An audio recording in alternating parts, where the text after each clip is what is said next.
I was supposed to marry Ethan Drake. But while I wore the ring, he was in bed with another woman. He thought I'd stay quiet, desperate to be a Drake. Instead, I exposed their affair at a family event, slapped him twice and walked away. Now I sit at the head of 2 dynasties. No ring. No regret. He tried to crown me with lies. I built a throne from truth. Weddings are supposed to make people nervous. But mine was making people weird. My fiancé Ethan Drake had gone from emotionally unavailable corporate machine to giddy schoolboy overnight. It was strange. Suddenly he cared about centerpieces, flower arrangements, what shade of cream the tablecloths were. That man couldn't even tell beige from white 6 months ago. Something didn't add up. It started last week when he began coming over every night, grinning like someone who had a secret and couldn't quite keep it in. He smiled too much. Touched me like he hadn't seen me in years.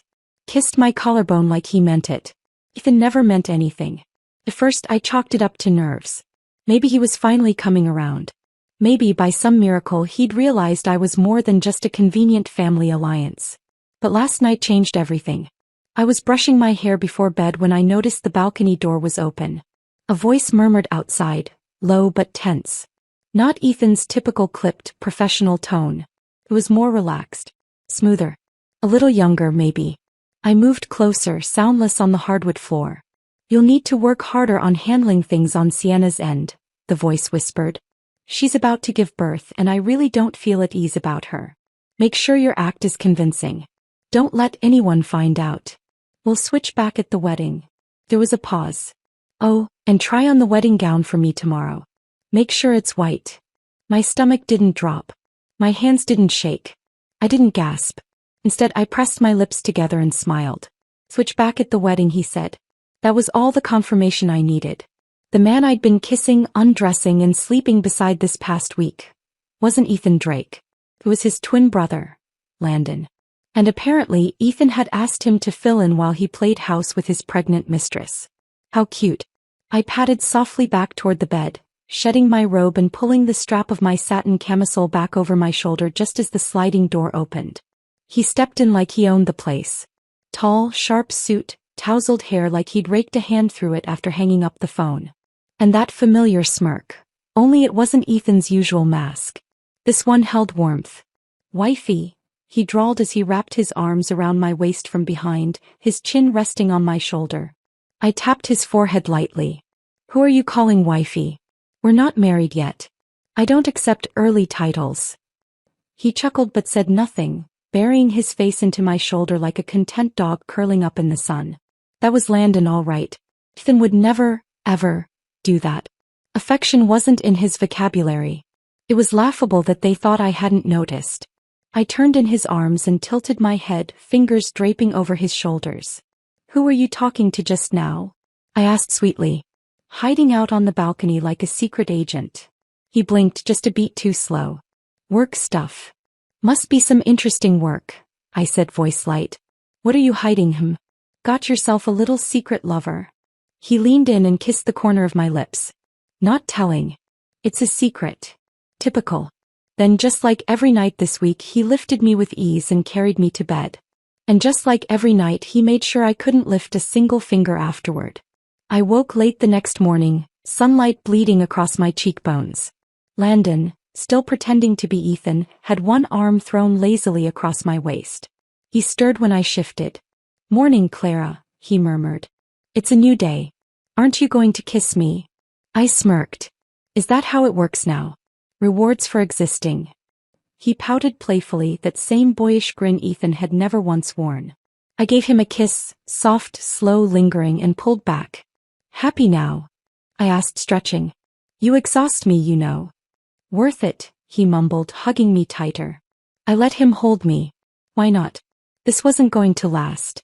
Later that day, stylists arrived with racks of wedding gowns and designer suits. One for me. One for my so-called fiancé. Ethan's suits, tailored with precision, looked just as good on Landon. As I slipped into the third dress, a soft bluish-green number with layered tulle, I noticed Landon staring. You're really beautiful, Clara, he said, voice low. Of course I am, I replied easily. I picked this face, didn't I? I turned and smiled. Try on a suit. Let's see which one matches this dress. He nodded and walked over to the rack. As he undressed in the next room, his phone buzzed from the couch. 3 messages lit up the screen. Pick the white tie. Cover up the T. Don't let Clara see it. She's about to give birth. Just a few more weeks. We'll switch back before the wedding. I glanced once, then turned away. He came out moments later in a white suit. I picked a tie, wrapped it around his neck, and fastened it slowly. This one, I said. It's perfect. Landon smiled. If Clara likes it, then I like it. He kissed my cheek and left for work soon after. I didn't see Ethan's face again that day. Just his words on a phone that wasn't his. Later that night, after making myself a cup of black tea, I sat at the study desk, the one neither of them ever touched. I opened the laptop. Still logged in to Ethan's WeChat. I didn't even blink. Ethan, got the wedding suit picked out? Ethan, how's the acting going lately? Has Clara gotten suspicious? Landon, she hasn't noticed anything. Ethan, good. Just hold on a little longer. Sienna's due in 2 weeks. Landon, I already got Clara something for her birthday. Ethan, I had a necklace made. You didn't need to. Landon, I'm playing your role. I need to know everything about her. I closed the laptop, swirling the tea in my cup. How touching. Ethan was off being a father in secret. Landon was playing house in his place. And both of them thought I was a clueless princess too busy picking flowers to notice. They were wrong. The only one being played was Ethan. Because I never wanted to marry him anyway. But now I had leverage. And better yet, I had options. If there's one thing weddings are good for, besides showing the world what version of yourself you've decided to sell, it's exposing who's pretending a little too hard. Landon Drake, currently impersonating my fiancé Ethan, had slipped into the role so convincingly that even the stylist didn't blink when he referred to me as his bride. But I could see the difference in every detail. Ethan touched me like I was porcelain. Landon touched me like I was fire. And I was content to let him burn. The stylists wheeled in racks of dresses that morning.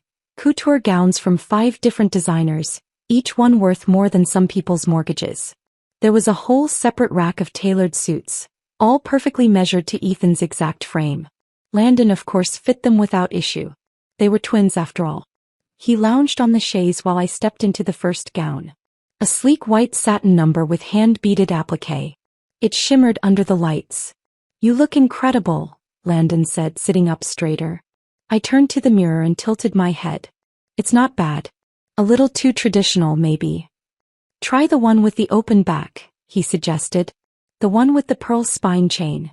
He remembered what I'd liked from the mood board. Ethan never bothered to glance at it. When I returned in the second gown, a champagne-colored sheath dress with illusion lace, Landon stood up and walked around me slowly, his gaze lingering on my exposed shoulder blades. You're back, he murmured, voice husky. You're going to kill someone at the ceremony. Hopefully just one person, I said sweetly, meeting his eyes in the mirror. He blinked and chuckled. You've always had a sharp tongue. He had no idea. The third gown was the winner, a tulle and silk blend in a soft ivory blush. As I stepped out of the dressing area, I caught his expression shift. He didn't speak right away, just stared, as if seeing me in white caught him off guard. Wow, he finally whispered. You look like your brother's future wife? I offered, the edge in my voice paper thin. Landon looked at me, but not with guilt. Something else shimmered behind his eyes. Hunger, maybe. Regret. Or something more dangerous. He walked over and took my hand, then lifted it to his lips, pressing a slow kiss against my knuckles. You look like a woman no man deserves. I smiled just faintly. Flattery, Mr. Drake? Be careful. I might believe it. He grinned. You'd be better off believing me than him. There was a slip, a hint, an admission. I held his gaze a moment longer, then turned. Let's try on your suits. We moved to the second room where the suits were displayed like armor in a royal dressing chamber. I picked 2, one in classic black with satin lapels, the other in bone white linen. Try both, I said, handing him the ties. Let's see which one makes you look more like someone worth marrying. He gave me a crooked smile and took the suits without argument. As he changed behind the partition, I walked over to the couch where his phone was charging, face up. I wasn't planning to snoop. I didn't need to. The screen lit up with a message preview. Ethan, Pick the white tie. Cover up the tea. Don't let Clara see it. I let out a small, humorless laugh. They were still playing this game like I didn't know I was the chessboard.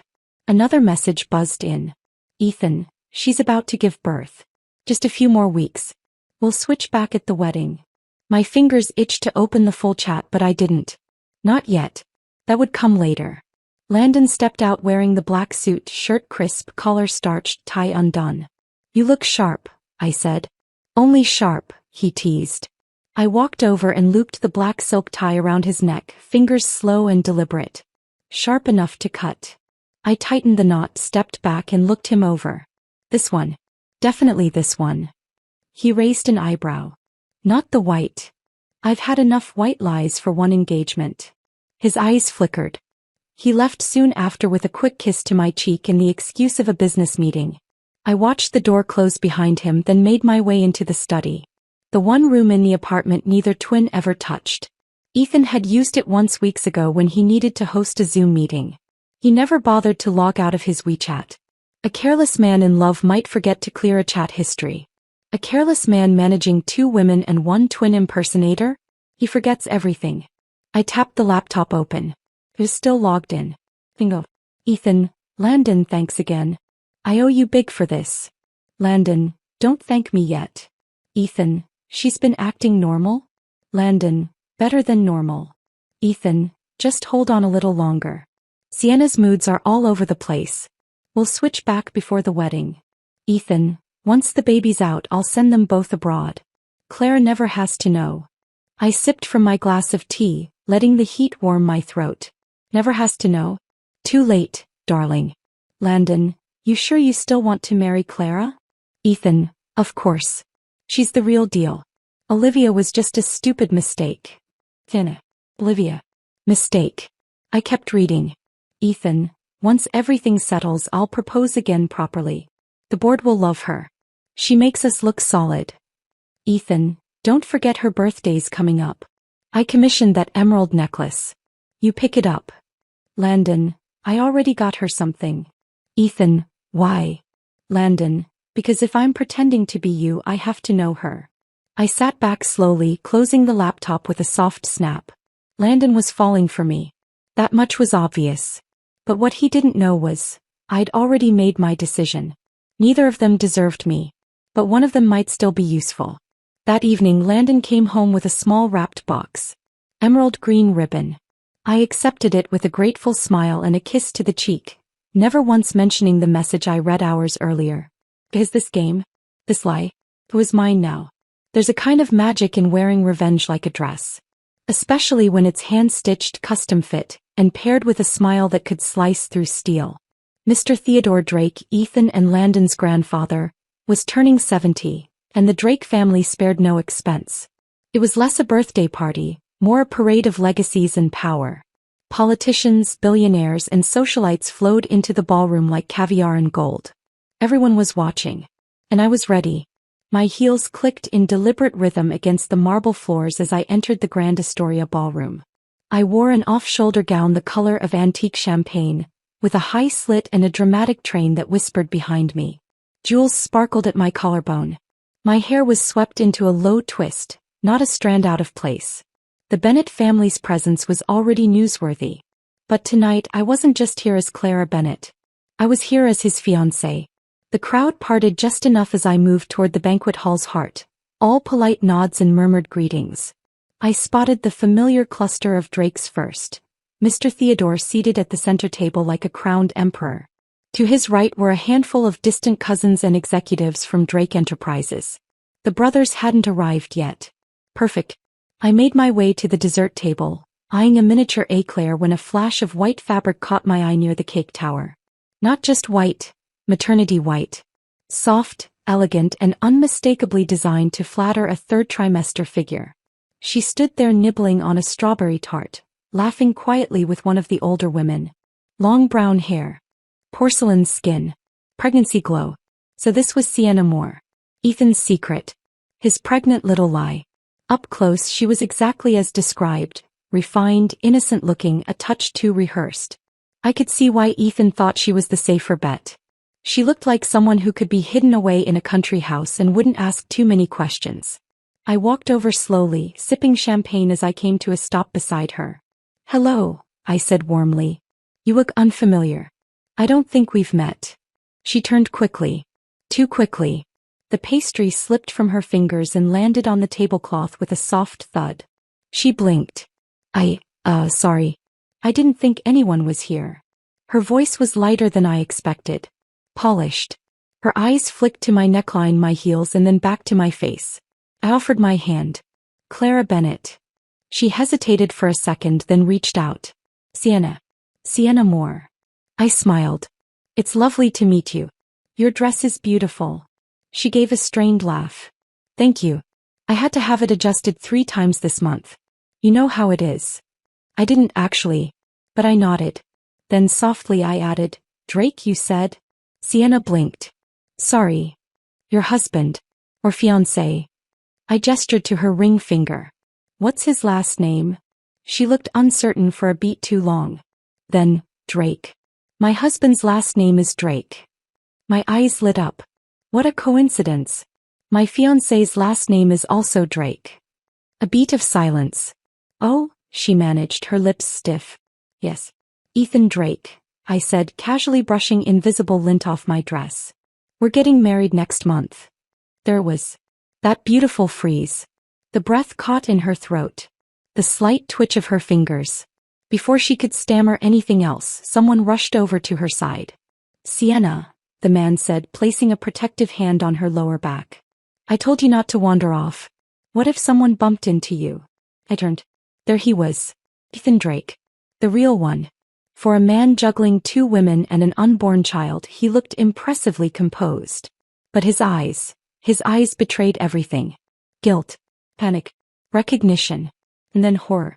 Because he saw me, and I was already smiling. "Darling," I said, pivoting toward the sound of polished shoes behind me. Landon Drake appeared right on cue. He was dressed in a black tuxedo, tie slightly loose, hair immaculately styled. He walked straight to my side, placed one hand at the small of my back, and kissed my cheek. "You look devastating," he murmured. I tilted my head and gave Ethan a coy glance. "Funny," I said. "You two really do look alike." Landon chuckled. "Family resemblance." I turned to Sienna, then back to Ethan, pretending not to notice the tension coiling like wire between them. "Landon, this is Sienna Moore," I said sweetly. "She's married to a Mr. Drake as well." Landon's brow lifted with perfect theatrical confusion. "Wow. Small world." Ethan's jaw clenched. Landon stepped closer, sliding his arm around my waist. "Ready to dance, fiancé?" I leaned into his side. "Absolutely." As we walked away, I caught the moment Ethan's mask cracked. His lips parted, and for a second I thought he might say something. But he didn't. Not with this many people watching. Not with Sienna standing right there. We stepped onto the dance floor as the string quartet shifted into something soft and romantic. Landon took my hand without hesitation, guiding me into a smooth waltz. He was an excellent dancer, confident, attentive, effortless. "You know," I whispered as we turned, "you've gotten very good at pretending." He smiled. "Who says I'm pretending?" I arched a brow. "You're doing a damn good job then. Even Ethan looked like he believed you were me." "Maybe I'm not pretending," he said again, spinning me. "Maybe I really am your fiancé." A few onlookers clapped at the grace of our dance. Someone near the head table muttered, "They look so perfect together." I heard another guest whisper, "That's Ethan Drake and his bride-to-be, right?" I didn't correct them. When the song ended, Landon dipped me gracefully and kissed my hand as the crowd applauded. I made sure Ethan had a front row view. He was standing at the edge of the dance floor, eyes burning holes through both of us. His fists were clenched, his mouth a tight line. Sienna hovered beside him, saying something I couldn't hear. But I didn't need to. This wasn't about what they were saying. This was about what they were losing. As we left the floor, I leaned closer to Landon. "They're going to hate us by the end of the night." He smiled without looking at me. "Let them. You deserve better than secrets." Ethan's gaze followed me all the way to the powder room. And I made sure to walk just a little slower than usual. Let him choke on it. There was something deeply satisfying about chaos you crafted with your own hands. The moment I stepped off the dance floor with Landon, I could feel Ethan's eyes boring into us like twin scalpels. His mistress, Sienna, tried to soothe him, tugging at his sleeve, whispering in his ear. But he didn't even look at her. His entire being was locked on me. It made every graceful step I took feel like victory. After a few more hellos and champagne refills, I excused myself to the restroom. Not because I needed to fix anything. My makeup was still perfect, my dress untouched. But because I wanted to watch the storm swirl. The women inside the powder room all smiled at me, murmuring compliments. I returned each one with a polished nod, then stepped out quietly and lingered in the hallway outside the ballroom. And just as I predicted, I heard it, muffled voices rising in tension around the corner. I moved silently toward the source, hiding behind a gold-plated column. "You're supposed to stall her, not fall for her," Ethan hissed. "You're getting too comfortable." Landon's voice was calm. "She's smart, Ethan. Too smart to believe this little game of yours forever." "She doesn't know," Ethan snapped. "She still thinks I'm the one showing up every night. That I'm the one buying her gifts, dancing with her." "You really think that?" Landon let out a quiet laugh. "You're more delusional than I thought." Pause. Then a sharper edge crept into Ethan's voice. "You're enjoying this too much," he said. "You think I don't see it? You like touching her, sleeping beside her. You've forgotten your place." "No," Landon replied coolly. "I finally realized it." Silence. I almost smiled. "You're not switching back," Ethan said. "No," Landon said again. "Then I'll do it myself," Ethan growled. "You think she's yours? She's not. She never was." That's when I made my entrance. I turned the corner like I'd just stumbled upon them by accident, champagne glass in hand, cheeks flushed from wine and performance. "Ethan." I slurred sweetly, on purpose of course. "Landon." They both turned, their expressions flipping like cards in a magician's hand. Ethan froze mid-step. Landon's jaw tensed. I blinked, weaving slightly. "I think I had too much. Baby, take me home." I dropped my glass onto a nearby table and all but collapsed into Landon's chest. His arms came around me instantly, steadying me. I buried my face into his collarbone just enough to avoid seeing Ethan's rage fully, but I could feel it. "You're drunk," Ethan said, stepping toward me. "I'll take her." Landon shifted, shielding me. "I've got her. She's my fiancée tonight, remember?" "Don't push it, Landon." "I'm not." "You are." Their voices were low but full of voltage. If anyone overheard, the dam would burst. Still tucked against Landon's chest, I murmured, "Can we go home now?" That one line nearly did Ethan in. I heard his breath catch. Saw his fists clench from the corner of my eye. "Please explain to grandfather," Landon said over my head, his voice smooth as silk. "Tell him Clara wasn't feeling well." And with that he swept me into his arms in full bridal style and turned, walking us straight out of the banquet hall. My head lay against his shoulder, but my eyes opened just enough to glimpse Ethan's face as it crumpled in on itself like a collapsing building. Outside, the valet rushed to bring the car. Landon held me carefully like I might shatter, or maybe like he already had. "You weren't actually drunk, were you?" he asked as the car pulled up. I tilted my head back and gave him a smug smile. "You think I'd waste a buzz on that snake?" He chuckled, sliding me gently into the back seat. "You really don't miss. And you really don't mind being used." "I do," he said. "But not by you." Back at my apartment, he followed me in without needing an invitation. He dropped his jacket over the arm of the couch and loosened his tie. I stood by the window watching the skyline flicker. "He came by, you know," I said without turning around. Landon's footsteps paused. "Ethan." "Yesterday morning." Walked right in like nothing ever happened. I turned slowly, letting the silk robe I'd changed into shift over my shoulders. Tried to convince me it was still him. Landon's eyes flickered. "He didn't fool me," I added. "Neither did you, by the way." "Not for long." He stepped forward, gaze unreadable. "Then why are you still letting this happen?" "Because it entertains me." "You don't do anything just for fun, Clara." He was right. I didn't. I crossed the distance between us and reached up to unbutton the top of his shirt. "Tell me something, Landon." "What?" "Do you ever forget who you're supposed to be?" He didn't answer. Instead, he leaned in and kissed me, hard, deep, as if he'd been holding his breath all night. His hands gripped my waist like he was anchoring himself to reality. But I wasn't offering him safety. I was the storm. I tugged him toward the couch and he followed, letting me straddle him like a throne. His lips moved to my throat and I leaned in close, brushing my mouth against his ear. "Ethan," I whispered. He stilled. I smiled. He looked up, eyes sharp now. "Don't call me that." "Why not?" I asked, voice light. "It's who you're pretending to be." "I'm not pretending right now," he said, each word clipped. I leaned in, licking the edge of his jaw. "Then who are you?" His grip tightened on my waist. "You know who I am," he said, breathless. "And you like it." Maybe I did. Maybe I liked being the one they all tried to own when I belonged to no one. He kissed me again, rougher this time, but I pulled back just before we could lose ourselves completely. "You can stay," I said, brushing his cheek. "But only if you remember your role." His voice was low. "Which one?" I leaned in and whispered, "The one who's losing control." By the time I entered the Drake Estate's drawing room, the weight in the air was almost theatrical. Every chair around the long table was filled. Drake family elders, board advisors, household staff. But the man who dominated the room wasn't seated. He stood, cane planted firmly like a sword in battle, his expression cut from iron. Mr. Theodore Drake. Landon was already inside, standing near the window, his hands calmly folded behind his back. I didn't look at him. Not yet. My heels clicked sharply on the stone floor as I stepped forward and bowed my head lightly.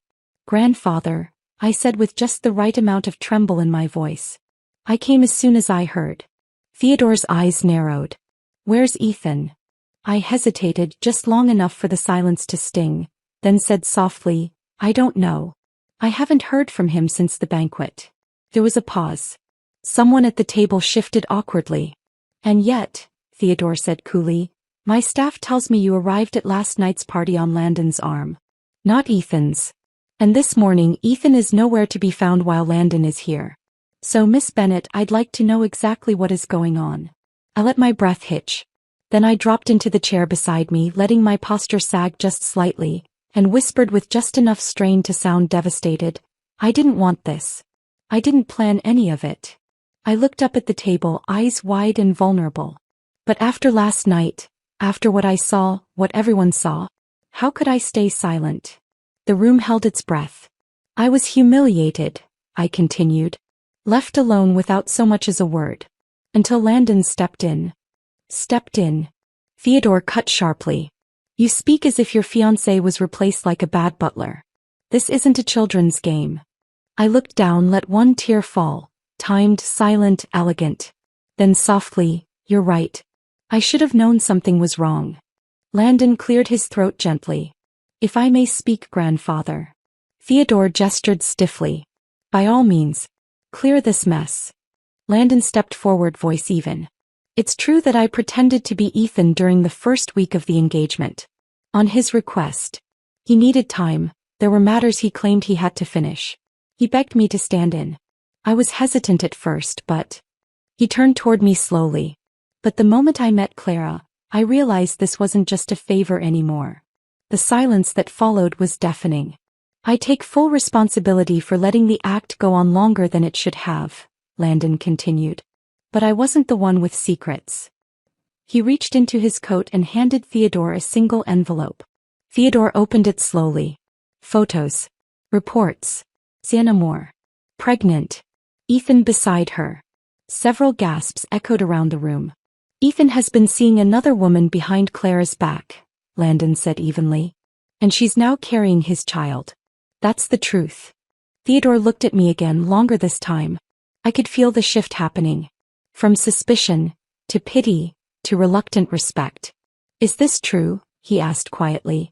I nodded, letting my voice break just slightly. I didn't want to say anything. I didn't want to humiliate the family. "Then why come here today?" Theodore asked. "If not to cancel this entire arrangement." That was the moment. I straightened slowly, wiping away the single tear, and lifted my chin. "I'm not here to cancel the engagement," I said. "But I am here to rewrite it." Murmurs exploded around the table. Theodore leaned forward. "Elaborate." My voice no longer trembled. Ethan may have betrayed me, but this family betrayed me too. I gave up everything to join it. My job, my name, my plans. I've endured mockery, press attention, and now public shame, all while carrying the weight of the Drake name. I stood up slowly. So I want compensation. Theodore blinked. What kind? 5% of Drake Enterprises shares. Transferred to my name. Publicly and legally. Several board members gasped. That's outrageous. She's bluffing. I raised a hand calmly. It's not blackmail. It's severance. For what you cost me. I took a breath and finished. The engagement will continue, but the groom will be of my choosing. Theodore's eyes flashed. You're suggesting we let you pick between two brothers as if this is some soap opera? No, I said coldly. I'm telling you that if you want the press to continue seeing me as the poised and loyal future Mrs. Drake, I'll need that share. And I'll need that choice. The room went still. Then, surprisingly, Theodore let out a breath and laughed. It was short, dry, cold, but real. You, he muttered, have more steel in you than the entire next generation combined. He stood slowly. You'll have the shares. Gasps again. But the choice? He narrowed his eyes. You'd better make it wisely. I nodded but said nothing. As I already had. Landon stepped forward but didn't speak. His eyes found mine, and in them I saw not pride or arrogance, but loyalty. Something Ethan never once offered me. Theodore looked between us and said, then it's settled. No more words were needed. I walked out of that room with 5% of a legacy in my pocket, one that was never meant to be mine. And yet, I carried it better than any of them ever could. The ballroom was packed again. Another family function, another showcase for the legacy that was Drake Enterprises. Crystal chandeliers dripped gold light across velvet gowns, murmurs of investors fluttered beneath the string quartet, and there, right in the center, stood Ethan Drake. He hadn't seen me yet. Not properly. He was too busy posing. Made sense, I suppose. He'd always been more committed to the idea of being admired than the person actually doing the work to deserve it. But tonight wasn't his to command. Not anymore. I stepped forward. The noise didn't stop, but the energy shifted. People turned, whispered. The tension moved like a current. I didn't wear tears. I wore power. And heels sharp enough to kill. Ethan, I said just loud enough. He turned. The smug smile vanished. His mouth parted like he was about to explain something, but I didn't let him speak. I slapped him. Hard. A collective gasp rippled across the crowd. His hand flew to his cheek, but before he could say anything I did it again, harder. His head turned with the force of it, and this time people actually took a step back. You don't get to apologize, I said, my voice steady even as his face flushed. Clara, he choked, grabbing for my hand, please listen. I yanked it back. Oh, now you want me to listen? I asked, taking a step closer. After lying to my face. After parading Sienna Moore around like some sordid secret. After trying to use me to polish your image. Ethan's eyes darted around. He realized then this wasn't a private confrontation. It was public. Deliberately so. He stepped forward, lowering his voice. We can fix this, please. I made a mistake. I pulled a small envelope from my clutch and flicked it open. Did your mistake include signing into a private prenatal clinic as her guardian? I held up the paper. Or was it when you took her on a getaway to the Drake Villa while telling me you were on a work trip? The color drained from his face. A few people gasped as they peered at the photo prints now in my hand. I didn't care if they stared. I wanted them to see. I can explain. No, I said sharply. You can grovel. You can cry. You can make every speech in the world, Ethan. But you can't erase what's already public. He tried again, his voice more desperate now. Clara, I love you. Then you should have chosen me. My voice cut through the hum of whispers. You had me. All of me. But you wanted more. You wanted the throne and the mistress and the illusion that you could juggle both without consequence. His voice broke. Don't do this here. Please, not in front of them. I leaned in inches from his face so only he could hear. You embarrassed me in private. I'll humiliate you in public. That's balance. He reached for me again like he thought this was still some temporary rift. Some lover's spat. I held up one final photo. Sienna in a bathrobe, visibly pregnant, Ethan's hand clearly on her stomach. Keep her. Keep your secrets. But if you even try to deny this again, I'll leak every file I have to the press. And trust me, they will eat it alive. He froze. His hand fell away. The audience had grown. Landon was there now too, standing silently near the back. Our eyes met, briefly. He gave nothing away. But I felt the support in his stillness. I turned back to Ethan. This engagement is over, I said loud and clear. Formally. Publicly. Permanently. Clara. You were never going to be my future, I finished. You just delayed the man who was. With that, I turned chin high, spine straight, and walked away. No second glance. No hesitation. Just heels tapping against marble and the sound of a legacy burning behind me. Let them stare. Let them talk. Because tonight I didn't just break an engagement. I ended an era. The sound of my heels echoed through the stone hallway like a war drum. One beat for every lie I'd burned. I didn't stop until the ballroom doors were out of sight, until the laughter and gasps and whispers fell behind me like discarded masks. I should have felt victorious. I should have felt something. But instead I just felt hollow. Until I heard footsteps catching up to mine. Clara. I didn't stop walking. If you're here to defend him, don't. Landon's voice came quietly behind me. I'm not. The air shifted. I paused at the top of the staircase and turned. He stood a few paces back, hands in his pockets, eyes unreadable. No pity. No apology. Just that same stillness he always carried, like he'd been built to endure storms while others drowned. What do you want, Landon? He took a slow step forward. To tell you something. Something I should have said before the engagement ever started. I raised an eyebrow. You're going to confess now? After standing silent for months. I didn't stay silent because I didn't care, he said, voice firmer now. I stayed silent because I cared too much. I laughed, humorless. That makes no sense. It does, he said, stepping closer. It will. There was something in his eyes, not soft, not desperate, but deliberate. You think I didn't notice you from the first moment you walked into the estate? He said. Ethan may have been the one chosen to marry you, but I was the one watching every time you lit up a room. You didn't even know my name yet, and I was already memorizing yours. I froze. You want to know why I agreed to pretend to be Ethan for a few days? He continued. It wasn't just loyalty to my brother. It was selfish. It gave me a chance to stand next to you, even if you thought I was someone else. You're saying you what? Fell in love with me before I even knew who you were. He didn't blink. Yes. The hallway grew quiet. I crossed my arms, trying to steel myself against the sudden ache pressing against my ribs. That doesn't make what you did okay. I know, he said softly. But I need you to know this too. He rolled back the cuff of his shirt slowly, exposing his forearm. There where I remembered Ethan's tattoo used to be, the family crest near the wrist, was only smooth skin.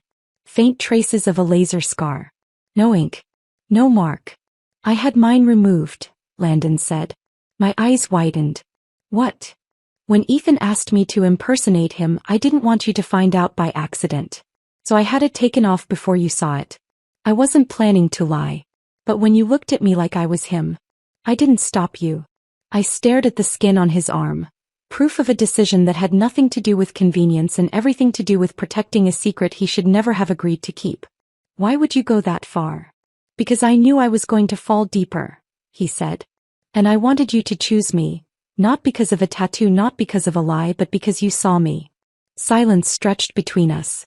My heart pounded, not in panic this time, but in recognition. I saw now what I hadn't let myself see before. Every moment he'd stood just a little too close. Every time he let Ethan take the credit while he stayed in the shadows. Every time his eyes met mine and lingered. You really love me, I said quietly, more to myself than to him. Landon stepped forward slowly, not assuming. I do. I turned fully to him now, chin raised. My walls were still up. I couldn't afford to let them fall completely. Not yet. Then prove it. His brows lifted, but he said nothing. If you want me, I said, you're going to have to fight for it. For you. No, I said. For the legacy. His jaw tightened. You want me to fight Ethan? I want you to take what he threw away, I said. He had the company, the name, the inheritance. and he was willing to risk all of it for a mistress. I stepped closer. You said you watched me. Then you know I'm not just someone to be admired from afar. I'm someone to be built beside. He nodded slowly. I want the Drake legacy, I said. And I don't want to inherit it through marriage. I want to seize it. And I need someone who's not afraid to fight. Landon's voice was low now, firm. And if I do, if I stand against him, claim what he thought was his, then maybe, I said, I'll let you stand beside me. A moment passed. Then he extended his hand, palm up. Then let me be your weapon. I stared at it, not with hesitation but with clarity. Then I placed mine in his. Not with softness. With intention. When I took Landon's hand in the corridor that night, I wasn't accepting a lover. I was accepting a weapon. The man I once thought I'd marry had become my enemy. The man who had stood in his shadow now stood at my side. I didn't need Ethan's name to survive. I would reclaim my own, and I would carve my future with the man who had the strength to build, not destroy. The storm began the very next morning. Mr. Theodore Drake called an emergency executive meeting. An event so rare, it sent half the board into panic before their coffee finished brewing. The entire Drake family was summoned, and for once, everyone showed up. Ethan came in first, still clinging to whatever tatters of charm he thought could save him. His jaw was bruised where I'd slapped him. His shirt looked like it hadn't been properly pressed. Even arrogance needs polish, and he'd clearly run out of both. I entered after him, wearing cream silk and steel determination. And Landon followed. Not behind me. Beside me. The room tensed at the sight of us. A silent declaration that alliances had shifted. Grandfather Theodore's voice sliced through the buzz like a blade. Let's begin. He didn't waste time. Ethan, there have been whispers of internal mismanagement. Off-ledger transfers. Cover-ups. And personal misconduct that threatens the integrity of the Drake name. Ethan scoffed. Whispers from who? Her. He nodded toward me. Since when does a broken engagement equal a boardroom trial? I didn't rise to the bait. I didn't need to. Because Landon did.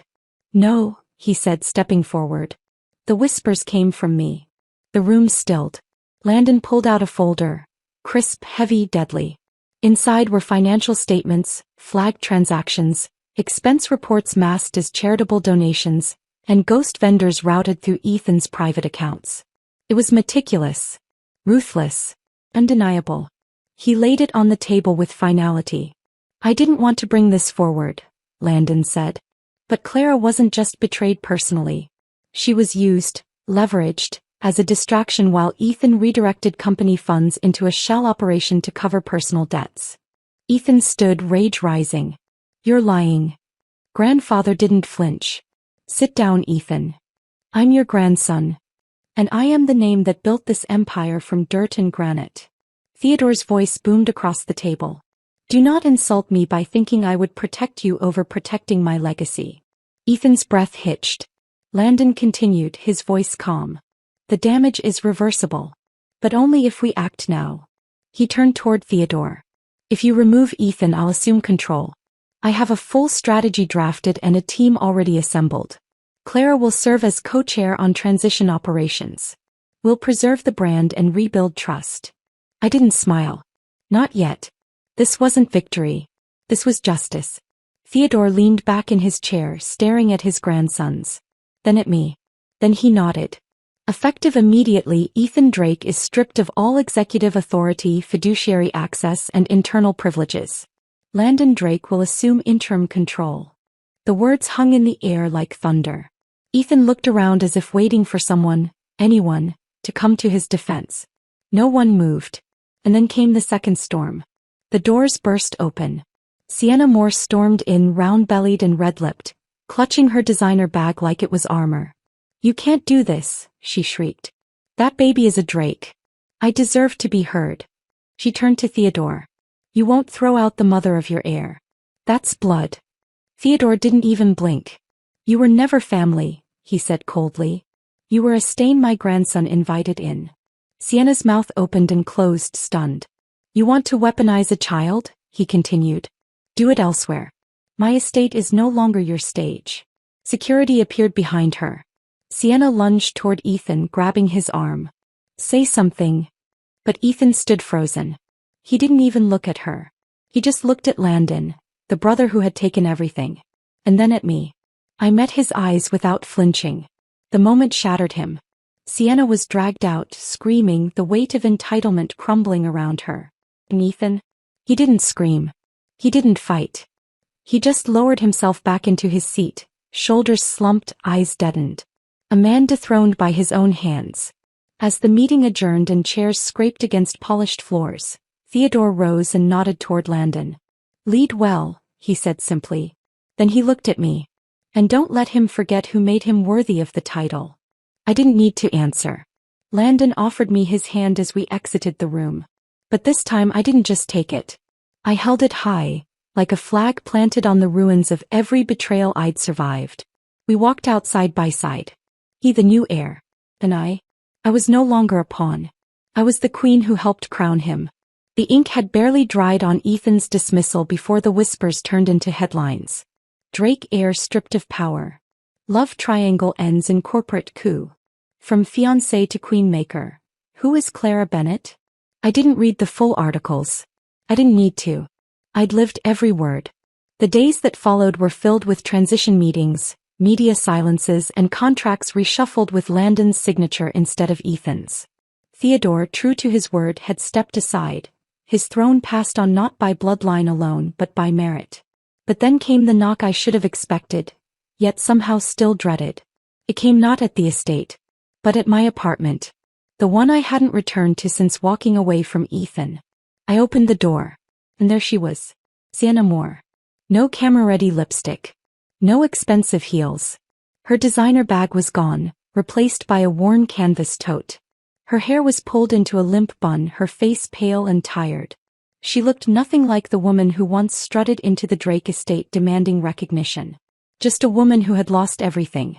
"Clara," she said, voice raspy. "Please." I didn't invite her in. She stepped inside anyway. "I wouldn't be here if I had any other choice," she started, eyes darting around like a caged animal. "I've lost access to the cards. The accounts. Ethan isn't answering my calls." I leaned against the doorway, arms crossed. "Not my problem." "I'm pregnant," she said, one hand resting dramatically on her stomach. "With the last Drake heir. Surely you don't want this baby to suffer." I raised an eyebrow. "Is that supposed to move me?" Her jaw clenched. "I'm not asking for much. Just enough to leave quietly. No lawsuits, no interviews. I'll disappear. You'll never see me again." "And the price of that silence?" I asked. She hesitated. 200,000. Actually laughed. "You want me to pay you for sleeping with my fiancé and stealing from his family?" Her voice cracked. "I made a mistake." "No," I said, stepping closer. "You made a choice. Repeatedly. In hotel rooms, company lounges, and my own damn kitchen. You played mistress while pretending to be queen." Her face flushed. "You think this baby doesn't matter?" I smiled, cruel and clean. "I think your baby deserves better than a mother who views him as a bargaining chip." She blinked. The words cut deeper than any slap could have. "I didn't come here to fight," she said quietly. I need to get out." "Then go," I said, stepping aside and gesturing to the door. "But don't mistake my kindness for weakness. You get no money, no mercy, and no legacy."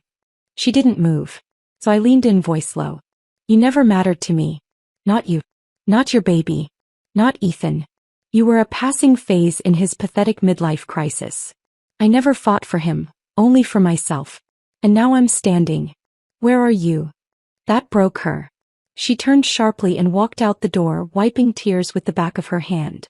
She didn't slam it shut. She simply vanished. Weeks passed. Sienna's name never returned to the press. Rumors said she'd sold what few things she had and moved to another country. No lawsuits. No photos. No baby announcements. Just silence. As for Ethan, he crumbled. His face once graced Forbes. Now it trailed behind scandal pieces. Landon froze his access to every private account. Board members revoked his speaking engagements. His apartment lease defaulted. Last I heard, he was living in one of the unused penthouses owned by an old college friend.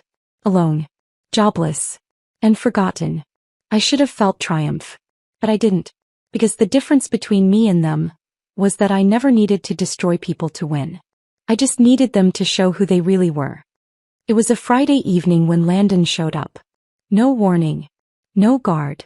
Just him in a black coat carrying something in his hand. We were standing on the Drake estate balcony again, the same one where I'd once dreamed of freedom. Now I stood in power. He handed me the envelope. Inside was a sleek one-page document. Ownership transfer. To me. My name printed in ink where his once was. Landon was offering me full legal co-ownership of Drake Enterprises. I stared at it. What is this? A gift, he said. A symbol. That this company stands because of you. And I want your name above the door as much as mine. My breath caught. I never wanted to own it, I whispered. I just wanted to survive it. He stepped forward. Then let it be more than survival. Let it be a legacy you chose. I looked down at the paper again. It was surreal. Not because he was offering it, but because I no longer needed it. I already had power. I already had peace. But to have it willingly placed in my hands, not taken, not stolen, was something else entirely. I looked up at him. I'll sign it, I said. But only if you're not doing this because you feel indebted. I'm doing this, Landon said softly, because you turned everything broken into something beautiful. Including me. I reached out, took his hand. The stars above us blinked quietly as if nodding in approval. I had once been just a name on a ring. Now I was a name that built empires. And this time, I didn't wear a crown someone gave me. I forged one myself. A month after signing the co-ownership agreement, I found myself at the top floor of Drake Tower, sipping lavender tea out of a custom mug that said, Fiancé. Occasional assassin. Landon had it printed for me. No one in the office needs to know what you've survived, he said, grinning, but they should at least be warned. I rolled my eyes and propped my feet on the sleek glass desk. You're impossible. I'm adorable, he corrected, leaning against the doorway in a crisp navy suit that looked unfairly good on him. And dangerously in love with my business partner. The way he said it, like it was both a declaration and a punchline, made me laugh. It had been a long time since I'd laughed this freely. And I'd earned every breath of it. The Bennett and Drake names were now synonymous with stability, brilliance, and one hell of a press conference. Yes, that press conference. The one where I introduced myself as co-chair of Drake Enterprises, revealed new cross-industry mergers with Bennett Holdings, and answered a question about Ethan's whereabouts by sipping champagne and saying, I wish him the same silence he once gave me. The room had erupted. Not in gasps. In applause. Ethan had become a footnote in my story. If people remembered him at all, it was as the disgraced heir who was outsmarted by the woman he underestimated. And Landon? He stood beside me through all of it. Sometimes with his arm around my waist, sometimes holding my coffee, always with that look on his face. The one that said, there she is. My queen. Today we were planning a different kind of empire. Or rather, we were supposed to. I told you I'm not wearing the tiara, I said as Landon returned with the prototype box. But it's symbolic, he argued. You're a queen. There should be a crown. I'm a queen because I run boardrooms, not because I sparkle. He opened the box dramatically anyway. Inside was a small silver crown with Boss Babe engraved in cursive. I blinked. You did not. He gave me a smug smile. I absolutely did. Come on, just try it on. One photo. You're unbelievable. You already said that, he said, stepping closer and gently placing it on my head before I could protest. And yet here I am. Eternally loyal. I raised an eyebrow. Eternally. He dropped to one knee. No ring. No cameras. No crowd. Just him in my office looking up at me like I was the only thing that ever made sense. I pledge everything to you, Clara Bennett, he said softly.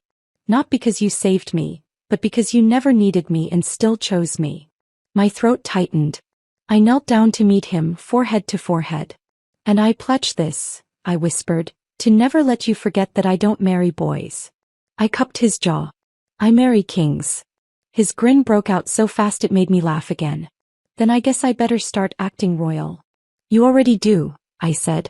Minus the dad jokes. Blasphemy, he gasped. My dad jokes are majestic. We held a small celebration that weekend at the Bennett Vineyard. Just close friends, family, and a sunset that looked like it had been filtered by the gods. Mr. Theodore Drake even showed up. He pulled me aside after the toast. "You know," he said, swirling his bourbon, "I never expected to be dethroned by someone with better hair than me." I laughed. "You taught me everything," I told him. "No," he said, eyes sharp. "I gave you an obstacle. You taught me how legacy works now." He turned to watch Landon laughing with my cousin across the terrace. "He's better with you," Theodore murmured. "And frankly, so are we all." At one point, Landon and I snuck away into the cellar. "Remind me why we're hiding from our own party?" I asked as he guided me to a candlelit corner. "Because I want 5 uninterrupted minutes with the woman I plan to annoy for the rest of her life." "Annoy?" I teased. "That's your promise?" He pulled me into him. "Okay, fine. Annoy, protect, challenge, support, and love. Happy now?" I pretended to think. "Add wine supplier and we're talking." "Done." We kissed, slow and certain. The kind of kiss that didn't ask for anything. The kind that promised everything. Later that night, when the guests had gone and I stood alone on the balcony, I looked out over the estate. The same place where, a year ago, I had been paraded around as Ethan's almost wife. The same place I'd been humiliated, betrayed, used. Now it was mine. Not because I married into it, but because I earned it. The wind picked up, brushing my hair back as if clearing my view of the future. No ring on my finger. No title on my desk. Just power, peace, and someone who loved me not for my name, but for my fire. Landon came up behind me, wrapped his arms around my waist. "Penny for your throne room thoughts?" he asked. I leaned into him, smiling softly. "I don't need a crown," I whispered. He rested his chin on my shoulder. "I know. But if I did," I added with a smirk, "I'd make you polish it." He laughed into my neck. "You're already impossible, Your Majesty. I learned from the best." And as the moon rose over the vineyard, lighting the fields in silver, I stood there, crownless, yes, but never powerless. The end.